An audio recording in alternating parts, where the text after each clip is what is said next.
Hallelujah.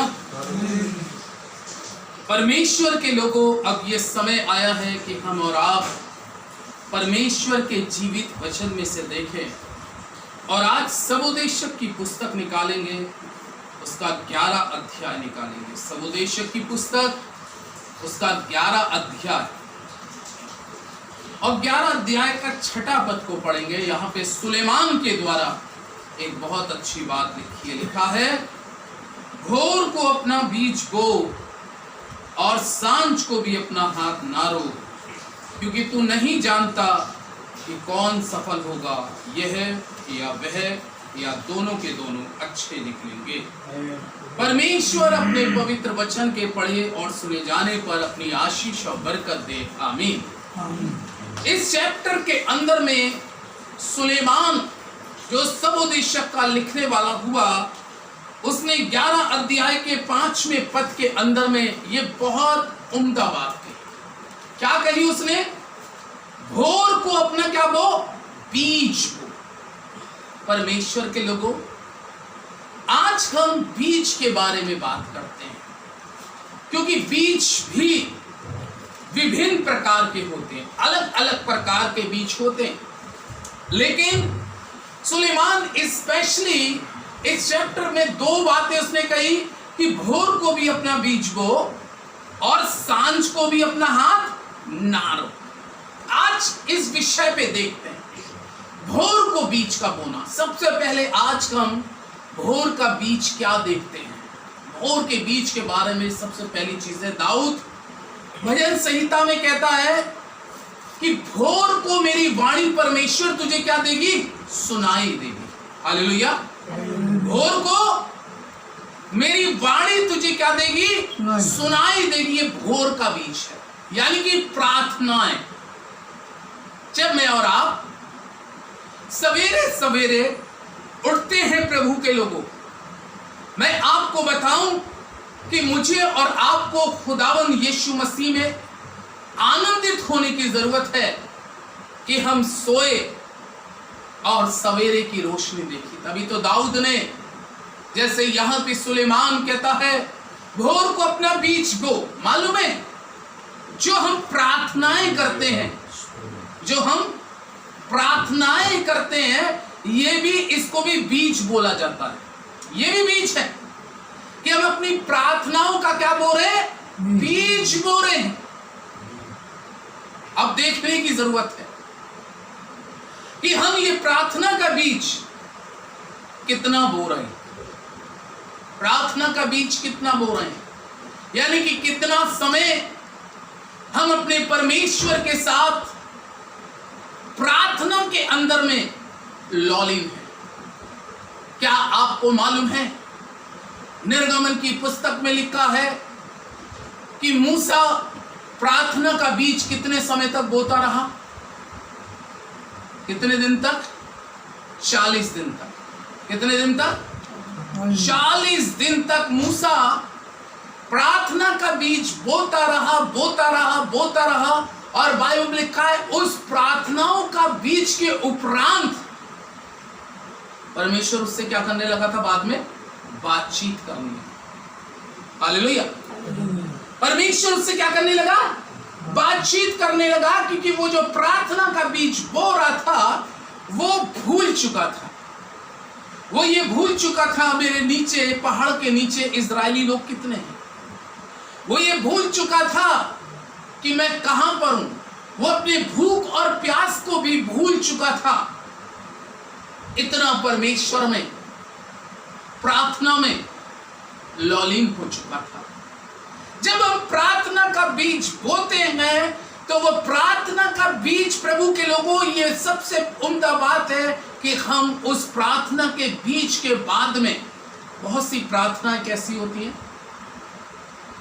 हन्ना ने प्रार्थना कैसी करी? बाइबल में लिखा है, उसने बिलक बिलक कर प्रार्थना करी। हन्ना ने कैसी प्रार्थना करी? बिलक बिलक कर और आंसू बहा बहा कर उसने प्रार्थना करी। उसने प्रार्थना का बीज किस जगह पे जाके बोया मालूम है? परमेश्वर के भवन के अंदर में। और बाइबल में लिखा है वो काफी समय से प्रार्थना का बीज बो रही थी और एक समय ऐसा आया, एक वक्त उसके जीवन में ऐसा आया कि जो उसने प्रार्थना का बीज बोया था और बोती चली जा रही थी। आज आप किसी विषय के लिए यदि आप परमेश्वर से प्रार्थना कर रहे हैं तो मैं आपको ये बताऊं, आप प्रार्थना करते रहिएगा, गिड़गिड़ाहट के साथ प्रार्थना करिएगा, आंसुओं के साथ प्रार्थना करिएगा, उपवास के साथ प्रार्थना करिएगा। दाऊद कहता है भोर को मैं प्रार्थना करके तेरी दुहाई दूंगा, भोर की प्रार्थना करिएगा। ये परमेश्वर का जीवित और पवित्र वचन हमें इस प्रकार से कहता है कि जो हम प्रार्थना बोते हैं वो एक दिन प्रार्थना हमारी निश्चित है फल लेकर आएगी। हालेलुया। ऐसा नहीं है परमेश्वर के लोगों कि आपने प्रार्थना करी और ऐसा नहीं है कि परमेश्वर ने इसको सुना नहीं, लेकिन मैं आपको बताऊं प्रार्थना का परमेश्वर की तरफ से एक उचित समय आता है। परमेश्वर की तरफ से जो उचित समय आता है उस दिन आपकी प्रार्थना परमेश्वर के अनुग्रह से उसका उत्तर आता है। लेकिन प्रार्थनाओं में हमें कमी नहीं छोड़नी चाहिए, प्रार्थना के अंदर में हमें सुस्ती नहीं लानी चाहिए, प्रार्थना के अंदर में हमें लापरवाही और आलस नहीं लाना चाहिए, बल्कि प्रार्थना में जैसे सबोदेशक का लिखने वाला इस चैप्टर के अंदर में कहता है कि भोर को अपना बीज बो। भोर को ये परमेश्वर का जीवित और अनुग्रहकारी वचन आज हमें इस वचन के द्वारा आज सिखा रहा है सुलेमान के द्वारा कि भोर को अपना बीज बो। हालेलुया। भोर को अपना बीज बोना है प्रार्थनाओं के द्वारा।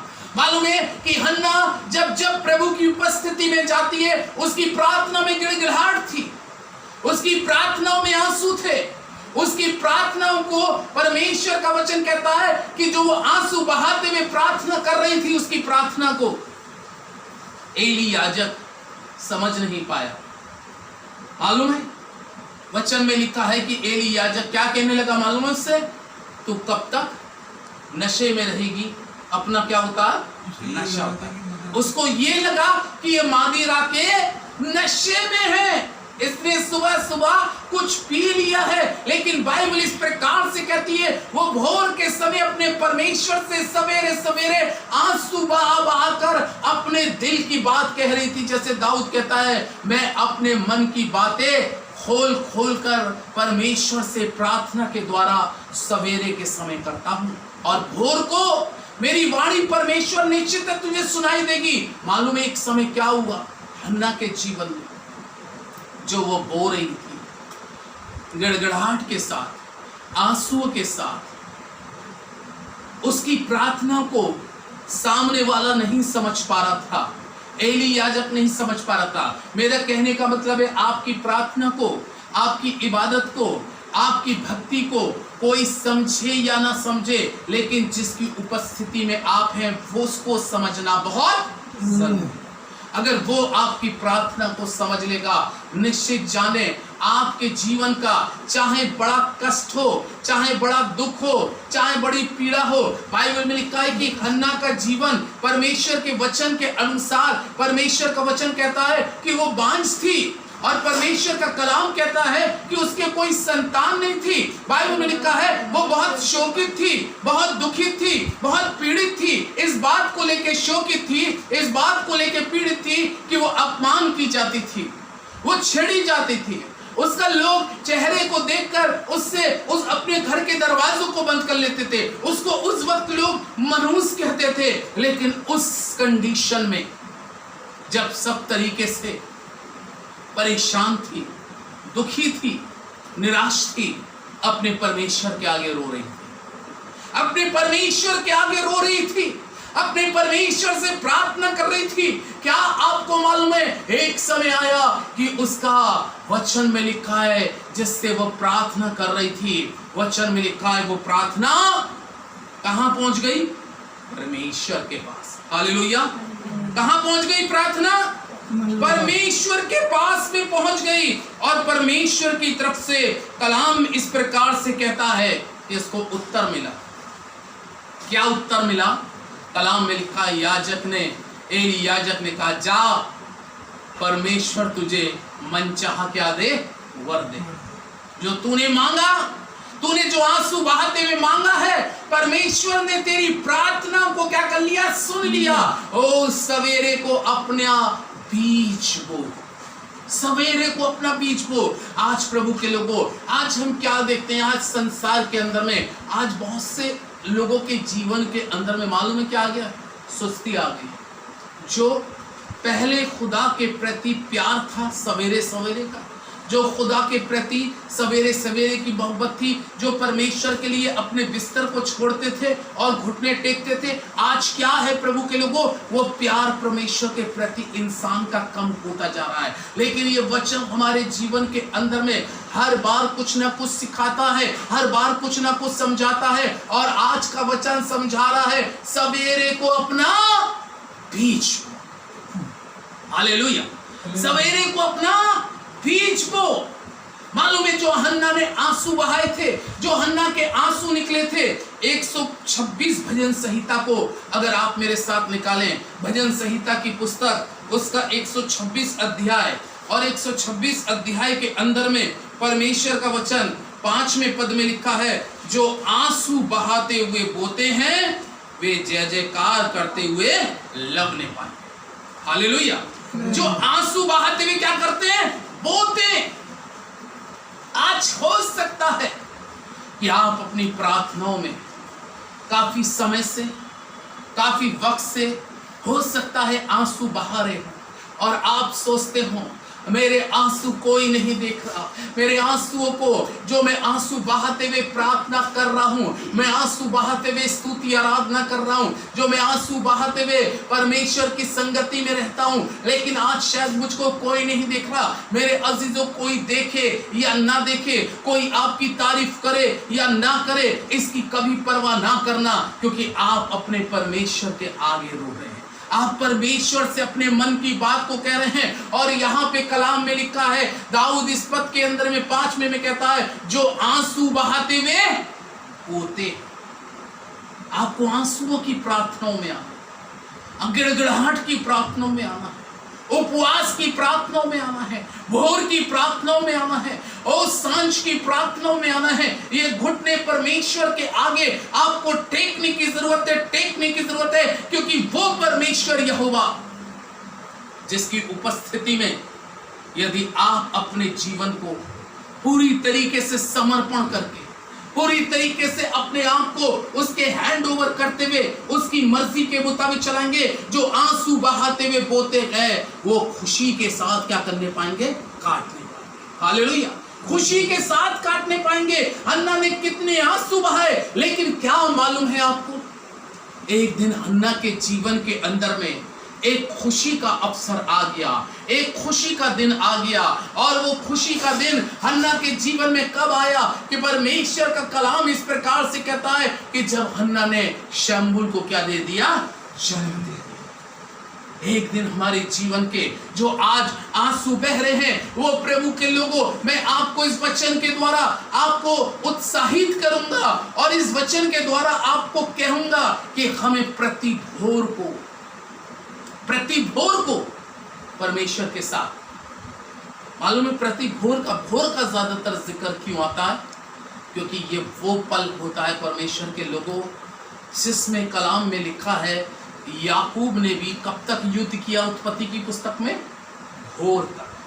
कब तक युद्ध किया था? भोर तक। और जब सवेरा निकलने पे आ गया तो कलाम में लिखा है कि उसने पूरी रात प्रेयर करी है, ऑल नाइट प्रेयर। वो पूरी रात प्रार्थना में रहा, और वो पूरी रात प्रार्थना करते करते बाइबल में क्या लिखा है? भोर का समय आ गया। जब भोर का समय आ गया तो उस फरिश्ते ने क्या कहा उससे? मुझे जाने दे, मुझे। याकूब ने क्या कहा? ना, मैं तुझे जाने नहीं दूंगा। खुदा के लोगों, खुदा के साथ में आप इस तरीके से जुड़ जाएं, मेरे परमेश्वर जो चीज मैं मांग रहा हूं, जो परमेश्वर मैं चीज मांग रही हूं, जब तक तू मुझको दे नहीं देगी, जब तक तू मुझे दे नहीं देगा, मैं तुझे जाने नहीं दूंगा। याकूब ने कहा मैं तुझे जाने दूंगा, क्योंकि पूरी रात याकूब, कलाम में लिखा है, प्रार्थना में रहा। पूरी रात सवेरा हो गया प्रार्थना करते करते। क्या आपने अपनी लाइफ में ऐसे अनुभव किए हैं कि आप रात के 11 बजे बैठ गए हो और प्रार्थना करते करते सवेरा आ गया हो, 4 बज गया हो, 4:30 बज गया हो, 5 बज गया होगा। शायद ये अनुभव अभी आपके पास अगर नहीं है तो इस अनुभव को आप अपनी लाइफ में लेना शुरू करिएगा, क्योंकि याकूब ने पूरी रात जो है पांसुओं के साथ, गिड़गिड़ाहट के साथ में आशीष को प्राप्त करने के लिए वो लगा रहा और अंत में बाइबल में लिखा है कि जो और कलाम कहता है सवेरे को अपना बीज बो। सवेरा आ गया, फरिश्ता कहने लगा मुझे जाने दे। उसने कहा मैं नहीं जाने दूंगा जब तक तू मुझे क्या ना दे दे, आशीष ना। शायद आज आप, ओ मेरे अजीजों, जब आप इस तरीके से परमेश्वर के साथ अपने जीवन को व्यतीत करेंगे, मैं आपको बताना चाहता हूं आपकी लाइफ के अंदर में ऐसा पल आ जाएगा कि पूछने वाले ने स्वयं मुझसे पूछ लिया तेरा नाम क्या है, तेरा नाम क्या है। उसने कहा मेरा नाम याकूब है। उसने कहा अब तेरा नाम याकूब नहीं रहेगा, तेरा नाम क्या हो जाएगा, इज़राइल हो जाएगा। आमीन। क्यों? सवेरे को अपना बीज, सवेरे को अपना बीज को, यानी कि आपको अपना प्रतिदिन का बीज प्रार्थनाओं का, आराधना, स्तुति का, वचन का पढ़ने का, ओ प्रभु के लोगों उसके साथ संगति में रहने का, ये मैं आपको कहूंगा कि आपको प्रति सवेरे, प्रति भोर को आपको इस बीज को बोना बहुत जरूरी है। अगर आप चाहते हैं कि आपके जीवन में आशीष आत्मिक और सांसारिक दोनों आए, तो उसके लिए आपको उस परमेश्वर के आगे समर्पण होना बहुत जरूरी है। इसलिए एक चैप्टर और पढ़ेंगे हम परमेश्वर के वचन में से, और उसको देखने के लिए परमेश्वर का कलाम अय्यूब की पुस्तक ऐसा कहती है।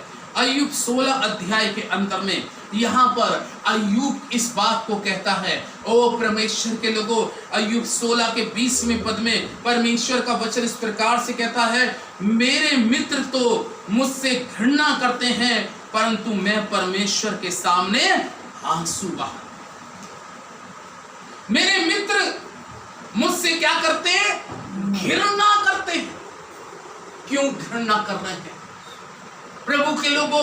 उसका घृणा के, उसके मित्रों का बहुत सा कारण था जो अय्यूब से घृणा करने लग रहे थे, क्योंकि किसी समय अय्यूब पूर्वियों में सबसे ज्यादा रईस था, सबसे ज्यादा मालदार था। लेकिन यहाँ पर अय्यूब इस चैप्टर के अंदर में एक बहुत बड़ी पीड़ा में है, एक बहुत बड़ी तकलीफ है। उसको लगता है कोई मेरा मित्र मेरे पास आए, कोई मेरा हमदर्द मेरे पास आए और आकर मुझे तसल्ली के 2 शब्द कहे। लेकिन बाइबल क्या कह रही है? उस समय अय्यूब कह रहा है मेरे मित्र भी मुझसे क्या कर रहे हैं, घृणा कर रहे हैं। लेकिन अय्यूब सवेरे सवेरे उठता है और बाइबल इस प्रकार से कहती है, वो सवेरे सवेरे अपना बीज बोना शुरू करता है। और वो बीज कैसे बो रहा है? आंसुओं के साथ। हालेलुया। कैसे बो रहा है? आंसुओं के साथ। बाइबल में लिखा है जो आंसुओं के साथ बोते हैं वो खुशी के साथ काट नहीं पाएंगे। जब अय्यूब आंसुओं के साथ परमेश्वर के उपस्थिति में आता है और जब वो अपने मित्रों को, अपने रिश्तेदारों को, अपने सगे संबंधियों को जब देखता है कि सब उससे मुंह फेर फेर के जा रहे हैं, कोई उसको अपने नजदीक बैठने नहीं दे रहा, लोग आते हैं हंस के चले जाते हैं। लेकिन परमेश्वर के लोगों, जब अय्यूब ये सब कुछ फेस कर रहा है, जब अय्यूब ये सब कुछ झेल रहा है, लेकिन अय्यूब साफ शब्दों में कह रहा है, मैं अपने परमेश्वर के आगे क्या बहाता हूं? आंसू बहा। मैं अपने परमेश्वर के आगे आंसू बहाता हूं। आज जरूरत है परमेश्वर के लोगों, मुझे और आपको किसी संसारिक मनुष्य के आगे किसी प्रकार के आंसू को गिराना नहीं है, लेकिन अगर आज मुझे और आपको अपने आंसुओं को निकालना है तो मैं आज आपसे कहूंगा, जीवित परमेश्वर के आगे आप आंसुओं के साथ आइएगा, गिड़गिड़ाहट के साथ आइएगा। कलाम में क्या लिखा है मालूम है? जब वो आंसुओं के साथ में था तो अय्यूब 42 में लिखा है कि जितना अय्यूब का नुकसान हुआ था उसका दुगना परमेश्वर ने उसको लौटा दिया। हालेलुया। ऐसा क्यों हुआ? क्योंकि अय्यूब परमेश्वर के आगे क्या बहा रहा है? आंसू बहा रहा है। आज के रोज में परमेश्वर के लोगों, मैं आपको इस वचन के द्वारा आशीष करना चाहता हूं और आपको एनकरेज करना चाहता हूं कि आप सवेरे को अपना बीज बोना शुरू करें। सवेरे को अर्ली मॉर्निंग में आप प्रभु की उपस्थिति में आए और सवेरे सवेरे कहें, खुदावन यीशु मसीह, मैं तेरा हूं और तेरे पास आया हूं। और उस समय आत्मा जैसा आपको अगुवाई करे प्रार्थना करने के लिए, आप सवेरे की प्रार्थना में लग जाइएगा, क्योंकि वो प्रार्थना आपके लिए एक बहुत बड़ी ब्लेसिंग का कारण बन के आएगी, एक बहुत बड़ी आशीष का कारण बनेगी। लेकिन जरूरत है, कलाम कह रहा है, सवेरे को अपना प्रार्थना का बीज बो। परमेश्वर इस वचन पर आशीष दे। आमीन।